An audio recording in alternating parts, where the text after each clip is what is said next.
ଜୟ ଜଗନ୍ନାଥ ହର ହର ଶମ୍ଭୁ। ଆଜି ପବିତ୍ର ଶ୍ରାବଣ ମାସ ତୃତୀୟ ସୋମବାର।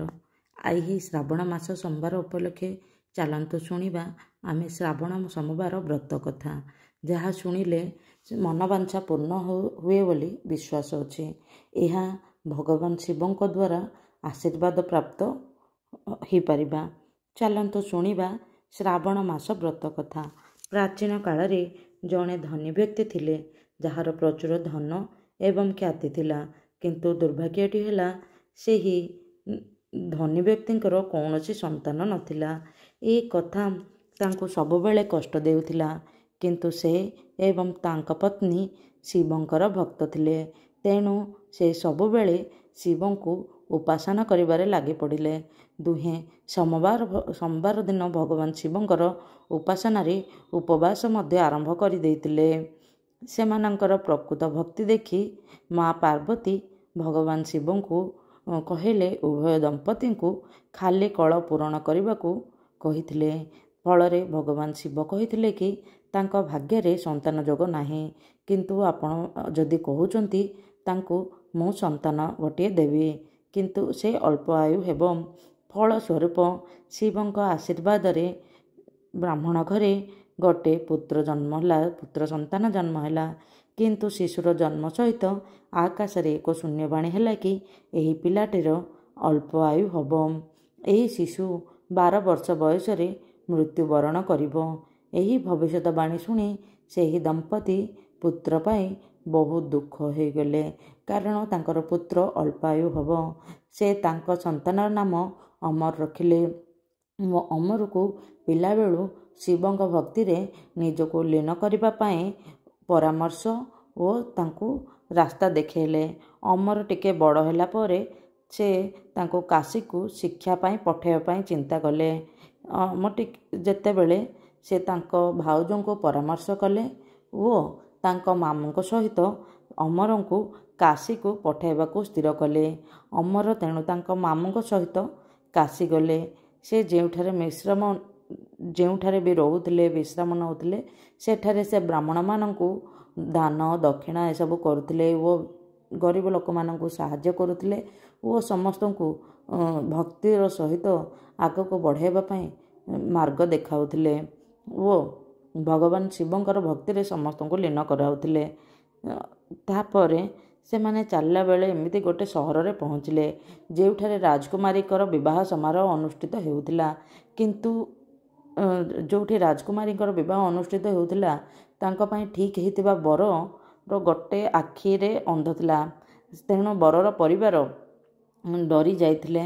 କହିଲେ ଯଦି ରାଜାଙ୍କୁ ଜଣାଇବା, ରାଜା ଏ ପ୍ରସ୍ତାବ ଭାଙ୍ଗିଦେବେ। ତେଣୁ ସେମାନେ ଅମରଙ୍କୁ କହିଲେ କି ଆପଣ ବର ଜାଗାରେ ଯାଇକି ରାଜକୁମାରୀକୁ ବାହା ହୁଅନ୍ତୁ। ସେମାନେ ବରର ପରିଚୟ ଏହି ସତ୍ୟକୁ ରାଜକୁମାରୀ ଠାରୁ ପରିବାର ଲୁଚାଉଥିଲେ। ଏହି ଭୟ କରୁଥିଲେ ଯେ ରାଜା ଏହି ବିଷୟରେ ଯଦି ଜାଣିଥାନ୍ତେ ତେବେ ଏହି ବିବାହ କରାଇ ନଥାନ୍ତେ। ସେଥିପାଇଁ ସେମାନେ କ'ଣ କଲେ, ବରର ପରିବାର ସଦସ୍ୟ ଅମରଙ୍କୁ ମିଛ ବର ହେବାକୁ ଅନୁରୋଧ କଲେ ଏବଂ ସେମାନଙ୍କୁ ଅନୁରୋଧକୁ ପ୍ରତ୍ୟାଖ୍ୟାନ ଅମର କରିପାରିନଥିଲେ। ଏହିପରି ଭାବରେ ଅମର ସେହି ରାଜକୁମାରୀକୁ ବିବାହ କଲେ। କିନ୍ତୁ ସେ ସେହି ରାଜକୁମାରୀଙ୍କୁ ପ୍ରତାରଣାରେ ରଖିବା ପାଇଁ ଚାହିଁଲେ ନାହିଁ। ସେଥିପାଇଁ ସେ ରାଜକୁମାରୀଙ୍କୁ ଚିଠି ଦ୍ୱାରା ଏହି ଘଟଣାର ସମ୍ପୂର୍ଣ୍ଣ ସତ୍ୟ ଲେଖିଥିଲେ। ଯେତେବେଳେ ରାଜକୁମାରୀ ଅମରଙ୍କ ବାର୍ତ୍ତା ପଢ଼ିଲେ, ସେ ଅମରଙ୍କୁ ତାଙ୍କ ସ୍ୱାମୀ ଭାବରେ ଗ୍ରହଣ କଲେ ଏବଂ ସେ କାଶୀରୁ ଫେରିବା ପର୍ଯ୍ୟନ୍ତ ଅପେକ୍ଷା କରିବାକୁ କହିଲେ ମୁଁ ଆପଣ କାଶୀରୁ ଫେରିବା ପର୍ଯ୍ୟନ୍ତ ମୁଁ ଅପେକ୍ଷା କରିବି। ଅମର ଏବଂ ତାଙ୍କ ମାମୁଁ ସେଠି କାଶୀ ଚାଲିଗଲେ। ସମୟର ଚକ ଆଗକୁ ବଢ଼ିବାକୁ ଲାଗିଲା। ଅନ୍ୟପକ୍ଷରେ ଅମର ଆହୁରି ଧାର୍ମିକ ହୋଇଯାଇଥିଲେ। ସେ ଧାର୍ମିକ କାର୍ଯ୍ୟରେ ନିଜକୁ ନିୟୋଜିତ କରୁଥିଲେ ଓ ସଦାସର୍ବଦା ଶିବଙ୍କ ମନ୍ଦିରରେ ପୂଜା ଅର୍ଚ୍ଚନା କରୁଥିଲେ ଓ ଶିବଲିଙ୍ଗରେ ବେଲପତ୍ର ଚଢ଼ାଉଥିଲେ। ଯେତେବେଳେ ଅମରଙ୍କୁ 12 ବର୍ଷ ବୟସ ହେଲା, ସେ ଶିବ ମନ୍ଦିରରେ ଭୋଲେ ବାବାଙ୍କୁ ବେଲପତ୍ର ଚଢ଼ାଉଥିଲେ। ସେହି ସମୟରେ ଯମରାଜ ତାଙ୍କ ଜୀବନ ନେବା ପାଇଁ ଆସିଥିଲେ। କିନ୍ତୁ ଏହା ପୂର୍ବରୁ ଭଗବାନ ଶିବ ଅମରଙ୍କ ଭକ୍ତିରେ ସନ୍ତୁଷ୍ଟ ହୋଇ ତାଙ୍କୁ ଦୀର୍ଘାୟୁ ହେବାର ବରଦାନ ଦେଇସାରିଥିଲେ। ଫଳସ୍ୱରୂପ ଯମରାଜଙ୍କୁ ଖାଲି ହସ୍ତରେ ଫେରିବାକୁ ପଡ଼ିଲା। ତାପରେ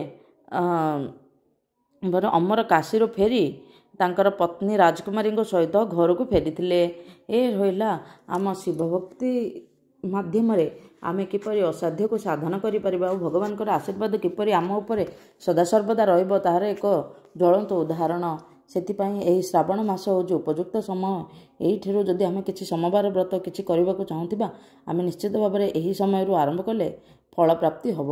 ଆପଣଙ୍କୁ ଯଦି ଏହି ବ୍ରତ କଥା ଭଲ ଲାଗିଲା ନିଶ୍ଚିତ ଭାବରେ ଲାଇକ୍ ସେୟାର ଆଣ୍ଡ ସବସ୍କ୍ରାଇବ୍ କରିଦେବେ ଓ ସମସ୍ତଙ୍କୁ ସେୟାର କଲେ ସେମାନେ ମଧ୍ୟ ଏହି ବ୍ରତ କଥା ଶୁଣି ନିଜର ମନସ୍କାମନା ପୂର୍ଣ୍ଣ କରିବା ପାଇଁ ଭଗବାନଙ୍କ ନିକଟରେ ପ୍ରାର୍ଥନା କରିପାରିବେ ଓ ସେମାନଙ୍କର ମନୋବାଞ୍ଛା ପୂର୍ଣ୍ଣ ହେବ ବୋଲି ବିଶ୍ୱାସ ରହିଛି।